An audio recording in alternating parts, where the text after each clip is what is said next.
Miren, la cristiandad yo la veo fuertemente dividida entre aquellos que les parece perfectamente bien y está perfectamente y es perfectamente coherente con el amor de Dios, que Dios castigue y destruya, y entre aquellos que no ven coherencia entre un Dios que es amor, según 1 Juan 4:8, entre Jesucristo que dice, si me vieron a mí, han visto a Dios, y un Dios que destruye.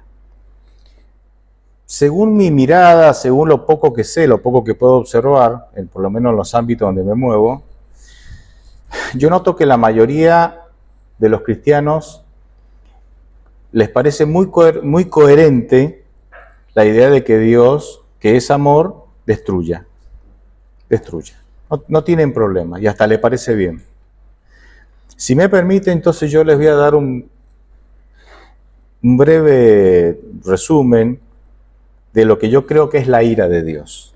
Y por supuesto lo voy a hacer con las escrituras, porque mi opinión no tiene validez, ¿no? Es sencillamente lo que yo veo en las escrituras. Arrancamos con el pasaje tan conocido y es innegable, que ustedes lo conocen. Yo sé que no hace falta ni que lo busquen. 1 Juan 4:8, que dice, el que no ama no ha conocido a Dios, porque Dios es amor. No es que Dios tiene amor, es amor. Toda su esencia es amor, ¿sí? Y eso no es menor. O sea, no es menor, ese dato no es menor. Entonces, si Dios es amor, la ira o el enojo, porque la ira hoy capaz que una palabra menos usada, enojo podríamos decir, la ira o el enojo, debe entenderse en el contexto del amor.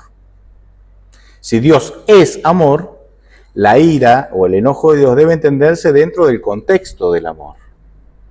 Lo que nosotros a veces nos sucede, y esto nos sucede a veces de manera automática, es como que el amor va por un lado y el enojo va por otro. Tal vez porque esa ha sido nuestra experiencia como seres humanos cuando nos criaron y la manera también en que nosotros lo manifestamos. O sea, cuando éramos chicos, es muy probable que cuando manifestaban enojo, ¿sí?, no veíamos el amor en el enojo, veíamos enojo. Y con todas las manifestaciones, chancleta, varilla, lo que encuentran, ¿no? Ustedes conocen todo el abanico, ¿sí? ¿Me entienden? Todo. Y el amor lo veíamos manifestado de otra manera. Entonces como que nosotros, como chicos, no entendíamos la relación, ¿sí?, de uno con el otro. Pero, y justamente por eso, normalmente, si yo les dijera a ustedes, la justicia la relacionamos más con el amor o con la ira, con el enojo. Más con el enojo, ¿no? Sí, nosotros naturalmente, o sea, si hacemos un proceso mental, por ahí nos damos cuenta que no es tan así, pero así lo que nos sale automático es que la justicia está relacionada con la ira, con el enojo, ¿sí? Que el amor automáticamente lo relacionamos con la bondad, es decir, con el bien. Bondad significa inclinación hacia el bien, ¿sí?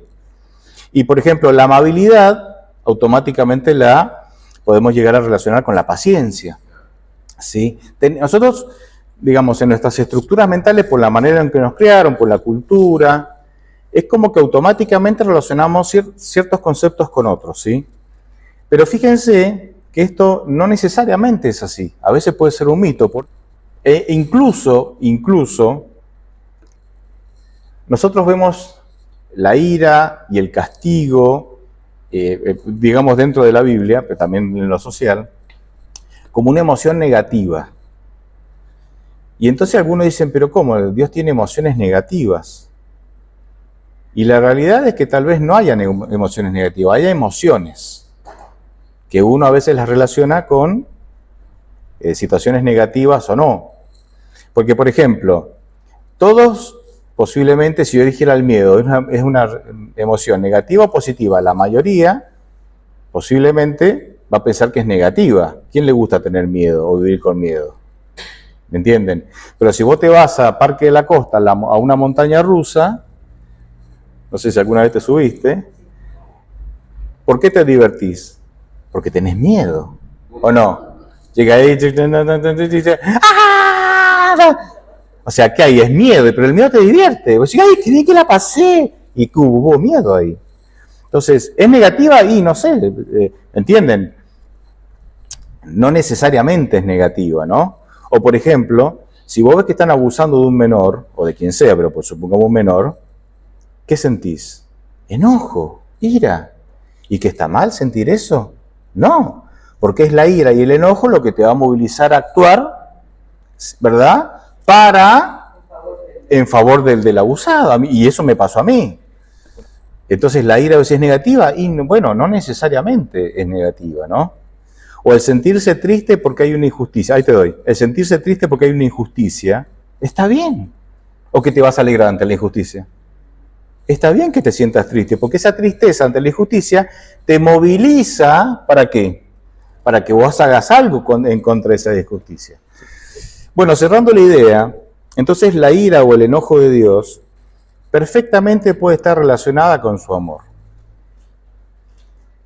Nosotros, como dije recién, nos cuesta relacionar la justicia, normalmente la relacionamos con la ira, el enojo, y el amor con la amabilidad y la bondad. Pero a la luz de lo que intento decirles hoy, perfectamente la ira o el enojo de Dios puede estar relacionado con el amor. Y déjenme darles otro ejemplo. O sea, ¿por qué? Porque déjenme darles otro ejemplo. No hay amor sin justicia. Y creo, posiblemente di este ejemplo ya, pero si yo tengo, si mi nena fuera pequeña y fuera al colegio, sí, a la escuela primaria, y viene un día y me dice, papá, hay un nene más grande que me pega y me saca la merienda, o me saca el dinero. Y yo le abrazo y le digo, no te preocupes, mi amor, vos acordate que papá te ama. Y la nena viene el segundo día y me dice lo mismo. Yo la abrazo y le digo, vos nunca te olvides que papá te ama. Y el tercer día pasa lo mismo y me dice la nena y dice, pero vos tranquilo, vos acordate que papá te ama. O sea, pasan 15 días y el chico va a decir, sí, ¿y de qué me sirve que me amás? Si no haces justicia con la injusticia que yo estoy teniendo, que estoy sufriendo. O sea, el amor, sí, el verdadero amor conlleva justicia. Conlleva justicia, invariablemente que conlleva justicia. No pueden vivir separados. No existe el amor sin justicia. ¿Sí? Podría darles otro ejemplo, pero no me quiero detener. La Biblia es clara en cuanto a lo que es la ira o el castigo de Dios. Lo que pasa es que nosotros creo que la leemos con ciertos preconceptos y nos la enseñaron tal vez con ciertos preconceptos y no nos hemos tomado el trabajo de averiguar un poquito más. Tal vez, digo yo, no sé, una teoría. Les voy a dar dos pasajes, podría darles más, pero quiero leer solo dos pasajes con ustedes que para mí definen de forma muy clara la ira de Dios. Jeremías 6:19, ¿sí? Jeremías 6:19, este es cortito, el otro va a ser un poco más largo, pero Jeremías 6:19, óyeme bien tierra. ¿Está hablando de quién? A Israel está hablando, Dios le está hablando a Israel, ¿no? Óyeme bien tierra. Fíjense, voy a traer sobre este pueblo un mal. Dios está hablando. ¿Qué va a traer? El mal. Acá está la ira, ¿no? El enojo. Dios va a traer mal. ¿Eso no es la ira acaso? ¿No es lo que normalmente definimos como ira? ¿El mal? ¿Dios trayendo males?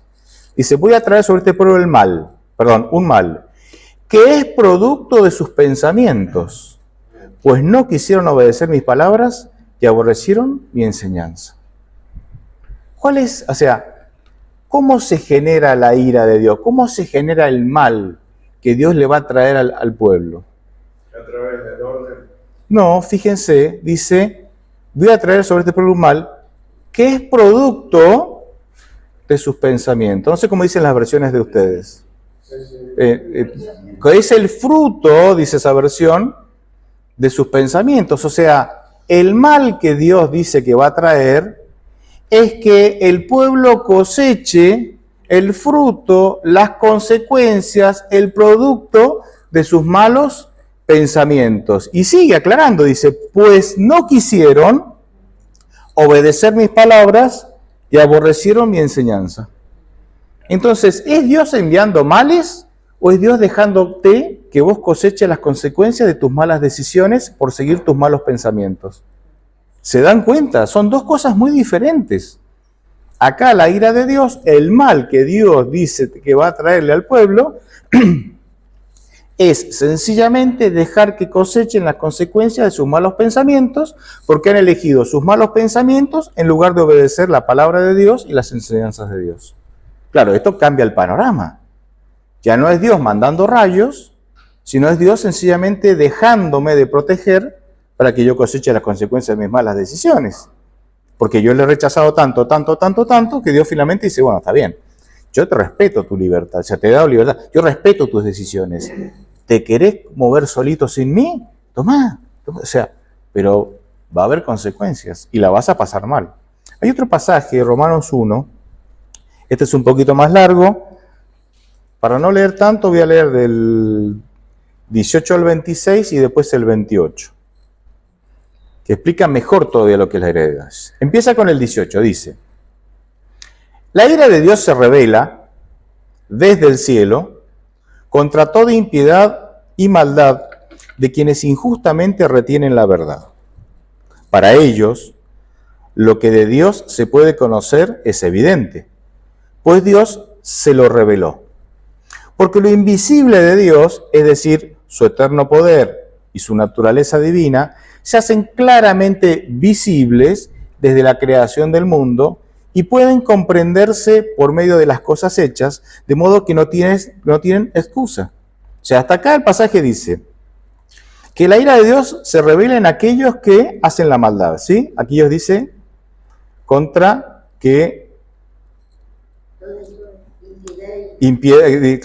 toda impiedad y maldad de quienes injustamente retienen la verdad.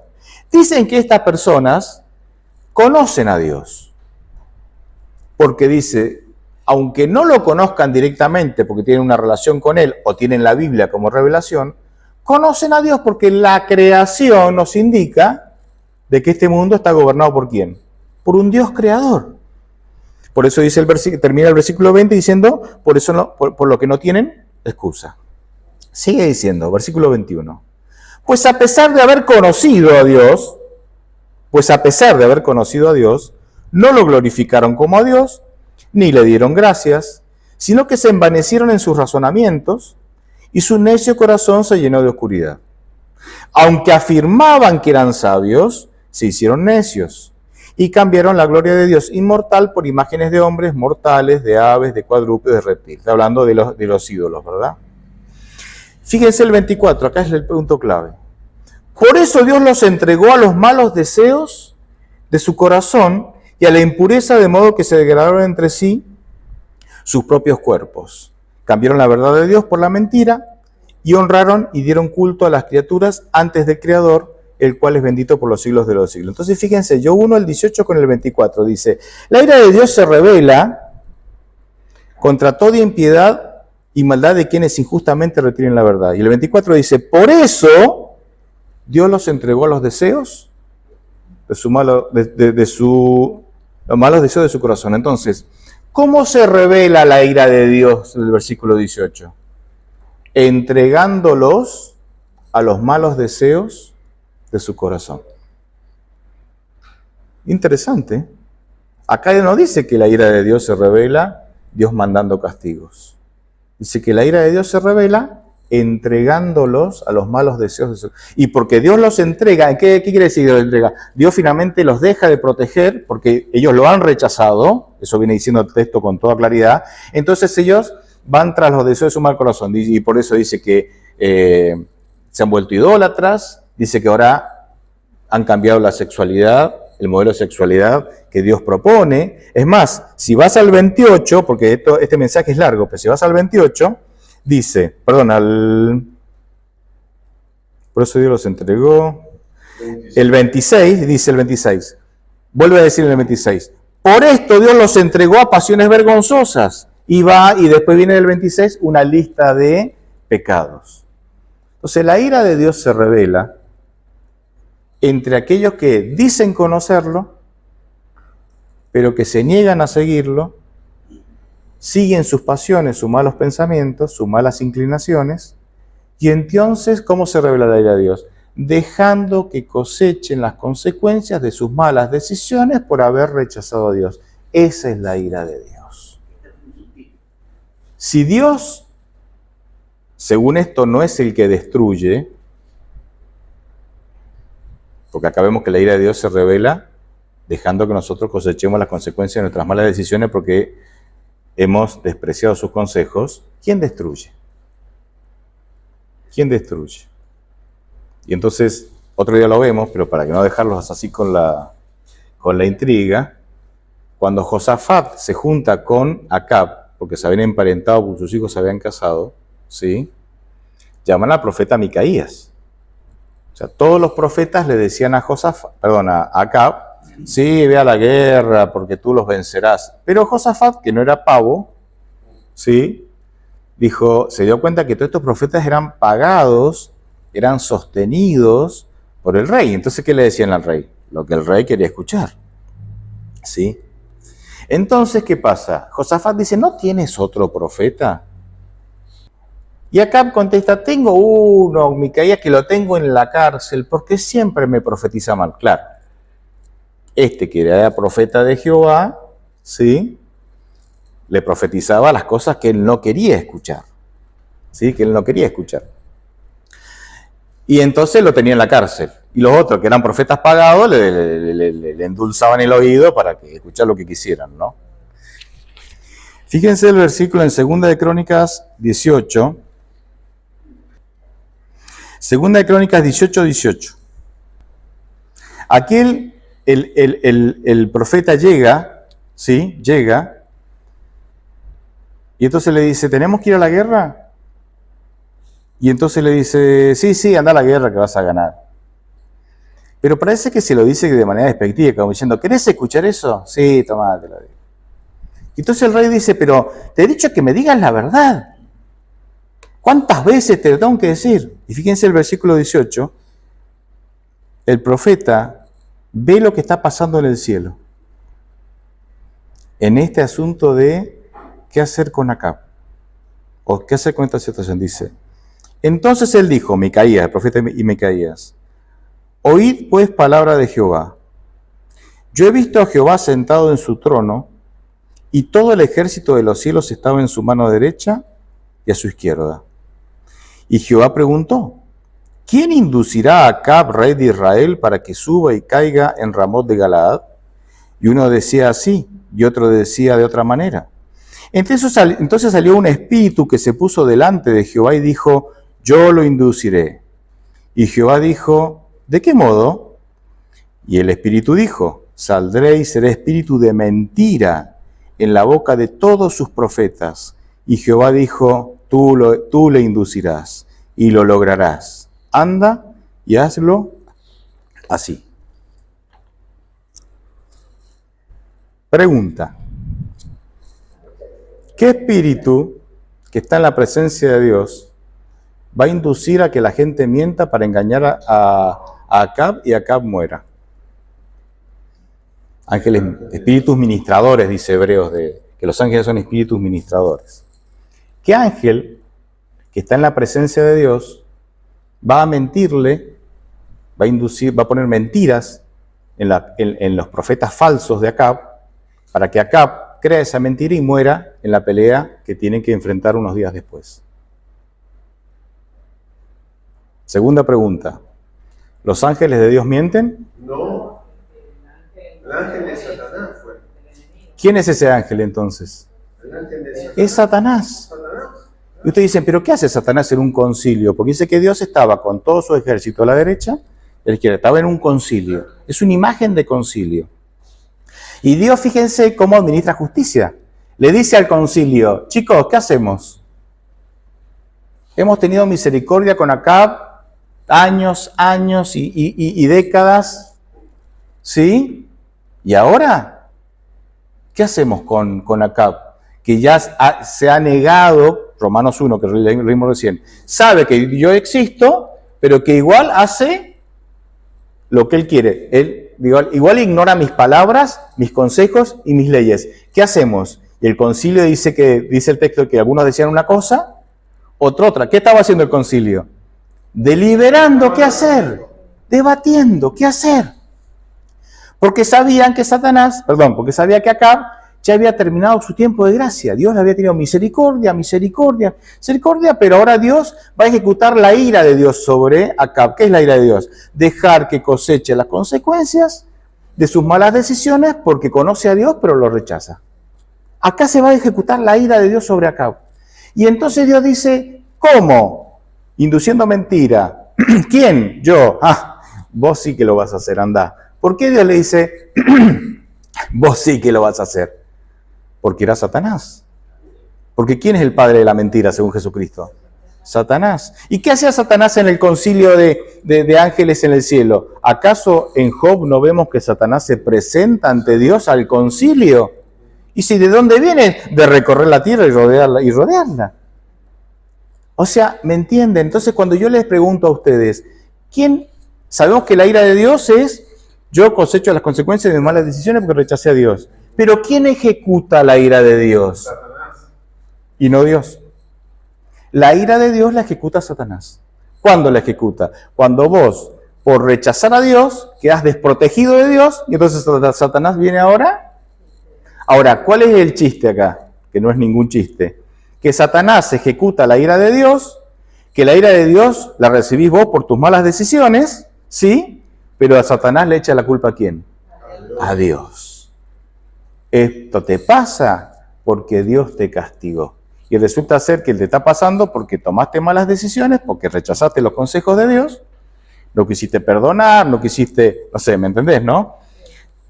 Lo que sea, o seguiste tus propios caminos en lugar de los caminos de Dios, preferiste obedecer a tus impulsos en lugar de las leyes de Dios. O sea, vos sos el que tiene la culpa de cosechar la ira de Dios. Satanás es el que la ejecuta, pero todo el mundo piensa que es Dios. Sodoma y Gomorra. Se le presenta a Dios a Abraham y le dice, mira, la voy a destruir, porque se les terminó el tiempo de gracia. ¿Por qué? Porque me conocen, pero me rechazaron por completo. Entonces van a recibir ¿qué? La ira. La ira que es cosechar las consecuencias de sus malas decisiones. Bien, y entonces viene esto de que Abraham le dice si hubiera 50, 40, bueno, finalmente los ángeles rescatan ¿a quién? A Lot y a su esposa y a sus 2 hijas, pero la esposa queda en el camino. Y después dice que llueve fuego del cielo y destruye. ¿Quién hizo llover fuego del cielo? Satanás. ¿O acaso en el libro de Job no bajó fuego del cielo y mató a todos los pastores y a todos los animales y solo uno quedó vivo que le vino a contar? ¿Quién hizo descender el fuego del cielo para destruir a los rebaños de Job? Satanás. ¿Me entienden? Pero la Biblia lo presenta como si fuera Dios. Si haces una lectura rápida y no haces el análisis que yo pretendo acá, ¿por qué? ¿Hay frases en la Biblia que dice Dios mandó el castigo? Sí, sí hay. ¿Pero por qué? Porque en la cultura hebrea, el hebreo no tiene ningún problema con esto, nosotros sí tenemos problemas porque somos la cultura totalmente diferente, el hebreo responsabiliza a Dios por aquello que no evita. Por ejemplo, Dios no evitó la ira, Dios no evitó que los seres humanos cosechen la ira, ¿sí? ¿Por qué? Porque Dios respeta la libertad y si vos querés seguir tus caminos, seguí, pero vas a cosechar la ira. O sea, Dios no evitó que los seres humanos cosechen la ira, entonces para el pensamiento hebreo es Dios el responsable. ¿Por qué? Porque no lo evitó. Entonces el hebreo que tiene ese pensamiento y que para él es normal, pone sin ningún desparpajo, sin ningún problema, pone en la Biblia, o sea, escribe la Biblia, el hebreo escribe la Biblia, Dios mandó. ¿Porque Dios mandó? No, porque no lo evitó según su pensamiento. Y no lo evitó, ¿por qué? Porque Dios respeta las decisiones nuestras. Esto que para mí me parece muy coherente y es un análisis que comparto con ustedes, y pueden tener ustedes tener otra opinión y está muy bien, a mucha gente le cuesta entenderlo. Ahora fíjense que Dios no es así, porque Dios manda a un Jonás a salvar a Nínive. Y en el capítulo 4 Jonás está enojado porque Nínive se salva y Dios le dice, pero Jonás, ¿cómo no voy a hacer algo por ellos? Son 120.000 almas que no saben, dice, reconocer lo que hay en su derecha y de lo que hay en su izquierda. Las versiones más modernas dicen, son 120.000 personas que no saben reconocer el bien del mal. ¿Cómo no les voy a dar otra oportunidad? Entonces no es que Dios se le cruzó a alguien y le mandó un rayo ahí, un castigo. Ahora, Nínive aprovecha la oportunidad y la ira no cae sobre ellos. ¿Por qué? Porque se arrepienten. Sodoma y Gomorra no se arrepintieron, entonces la ira, ellos cosechan la ira. ¿Me entienden? Y la ira la ejecuta Satanás, no la ejecuta Dios. Último ejemplo. Ustedes dirán, ahora, viste, la cabeza empieza a pensar ejemplos, ¿no? Diluvio. Porque hasta en el libro Patriarcas y Profetas se dice claramente que Dios envió, ¿verdad? Pero eso también requiere interpretación, porque por ejemplo, diluvio. O sea, el arca, según el texto bíblico, tardó 120 años en construirse. Y cada martillazo era una predicación, ¿me entienden? O sea, se nos dice que Noé predicaba, ¿no? Dice que gente de todo el mundo vino. Claro, no era tan difícil, no habrá habido tantos habitantes, ¿no? A ver, o sea, todos tuvieron la oportunidad de ¿qué? De recibir el mensaje de salvación, ¿sí? Lo tuvieron, perfecto. ¿Quién ejecutó el diluvio? Dios. Pero hasta recién dijimos que Dios no castiga, que Dios no manda. O sea, evidentemente ellos rechazaron y entonces ahora viene la hora de cosechar la ira. La ira es cosechar las consecuencias de tus malas decisiones. Rechazaron el plan de salvación, que era el arca, o estaba representado por el arca, ¿sí? Entonces, ¿qué hace Dios? Fíjense qué interesante esto. ¿Qué hace Dios?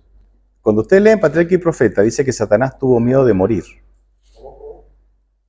Patriarca y Profeta dice que Satanás tuvo miedo, fue tan intensa digamos, porque no solamente llovía, sino que salía agua de abajo, ¿verdad? Y la inundación fue más por el agua de abajo que por la lluvia. Está bien que llovió 40 días, pero, ¿no?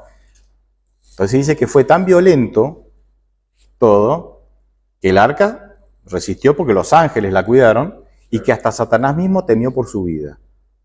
O sea que Satanás generó algo que finalmente casi lo mata él mismo. Fíjense lo que yo les propongo. El mundo rechaza a Dios. Entonces Dios dice, bueno, la ira de Dios es que ustedes cosechen las consecuencias de haberme rechazado. Dios se retira y las leyes naturales con él. ¿Qué son las leyes naturales? La ley de la gravedad, las leyes naturales que mantienen al mundo en movimiento, ¿verdad? Y lo mantienen estable. Dios se retira, las leyes naturales con él y se genera el caos. Y entonces el agua sale de arriba para abajo, abajo para arriba, las rocas vuelven. ¿Entienden? El caos. Después Dios vuelve a intervenir, o sea, cuando se ejecutó la ira, ¿sí? Dios intervino otra vez porque están sus hijos ahí. ¿Quiénes son sus hijos? No hay su familia. ¿Sí? Vuelve a intervenir para que las cosas, y fíjense que ante la intervención de Dios, el mundo va poco a poco volviendo a la normalidad. Tuvieron meses en el arca hasta que el agua bajó. Ustedes conocen la historia. Entonces fíjense que ni siquiera Dios ahí anduvo mandando castigos. Se retira él y con él todas las leyes que él mismo ha creado para que el mundo se mantenga estable y el mundo cosechó. Por supuesto, cuidó a sus hijos, que eran los pocos que habían aceptado. O sea, yo voy viendo ejemplos y ejemplos y ejemplos en la Biblia y yo puedo estar acá todo el día dando ejemplos. Y les aseguro que no veo a un Dios que manda castigos. Entonces, fíjense qué iglesia seríamos si viviéramos a la luz de ese concepto. Dios es amor. Dios es misericordia. ¿Sabes por qué te conviene seguir a Dios? Porque si seguís tus caminos, vas a cosechar. Y si seguís los caminos de Dios, también vas a cosechar. Pero las cosechas van a ser muy diferentes. No que es Dios castigándote, es sencillamente cosechando lo que uno decide.